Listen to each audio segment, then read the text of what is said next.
मोदी से कोई बैर नहीं, रविशंकर तेरा खैर नहीं। आज हम बात करते हैं बिहार की 40 लोकसभा सीटों में सबसे हॉट सीट पटना साहिब की।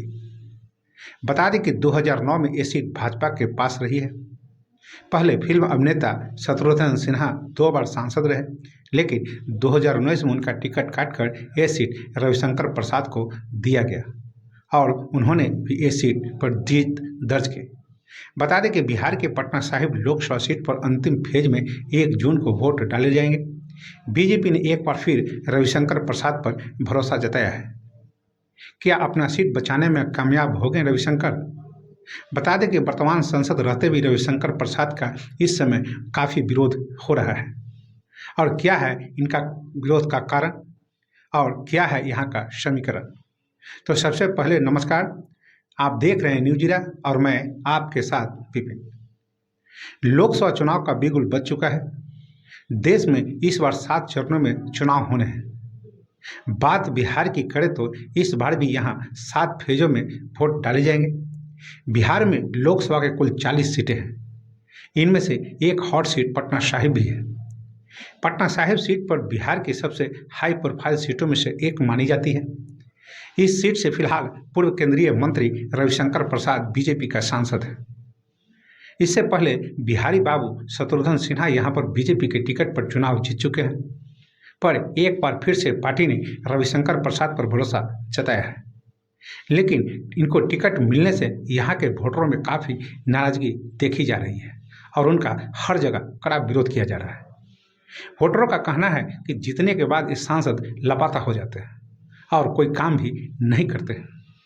मतलब साफ है, लापता सांसद हैं रविशंकर। अब देखना है कि रविशंकर प्रसाद अपना सीट बचाने में कामयाब होते हैं कि नहीं। बता दें कि उनका मुकाबला इंडिया अलायंस के उम्मीदवार से होना है, पर अभी तक उम्मीदवारों की घोषणा नहीं की गई है। अब आइए जानते हैं सीट पर इस बार कैसे समीकरण बन रहे हैं और पटना साहिब सीट का क्या है इतिहास। पटना साहिब सीट का इतिहास बहुत पुराना नहीं है। यह निर्वाचन क्षेत्र बिहार में पटना जिले में स्थित है। इस संसदीय क्षेत्र और लोकसभा सीट पर कायस्थ जाति का दबदबा रहा है। साल 2008 तक बिहार की राजधानी पटना में केवल एक लोकसभा सीट थी। उसी साल हुए परिसीमन के बाद शहर में 2 सीट बनी, जिसका नाम पाटलिपुत्र और पटना साहिब रखा गया। सीट बनने के बाद से ही यहाँ बीजेपी का दबदबा है। 2009 में इस सीट पर पहले हुए चुनाव में शत्रुघ्न सिन्हा ने भारतीय जनता पार्टी के टिकट पर चुनाव लड़ा और जीत हासिल की। साल 2014 में भी उन्होंने अपना परचम लहराया। इसके बाद 2019 के पिछले लोकसभा चुनाव में रविशंकर प्रसाद ने बीजेपी को यह सीट दिलाई। पटना साहिब सीट पर 1 जून को वोटिंग होना है। अब सवाल उठता है कि रविशंकर प्रसाद के सामने कौन है। महागठबंधन में अब तक उम्मीदवारों की घोषणा नहीं हुआ है। इस वजह से कोई उम्मीदवार फाइनल नहीं हो पाया कि इस सीट पर रविशंकर प्रसाद के सामने कौन टक्कर देगा। हालांकि यह सीट अब तक कांग्रेस के पास रही है। उम्मीद की जा रही है कि इस बार भी इस सीट पर कांग्रेस पार्टी का उम्मीदवार होगा। अब जानते हैं कि 2019 के चुनाव का क्या था नतीजा। साल 2019 में पिछले लोकसभा चुनाव में इस सीट पर पूर्व केंद्रीय मंत्री रविशंकर प्रसाद ने बीजेपी छोड़कर कांग्रेस में शामिल हुए शत्रुघ्न सिन्हा को बड़े अंतर से हरा दिया था। रविशंकर प्रसाद ने कांग्रेस उम्मीदवार शत्रुघ्न सिन्हा को 2,84,000 वोटों से हराया था।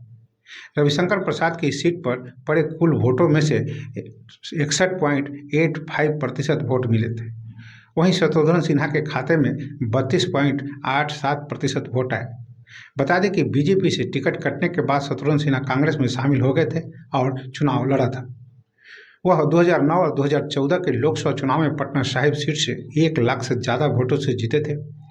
इस सीट पर कायस्थ जाति के सबसे ज़्यादा वोटर हैं और वही निर्णायक साबित होते हैं। तो बस अभी के लिए इतना ही।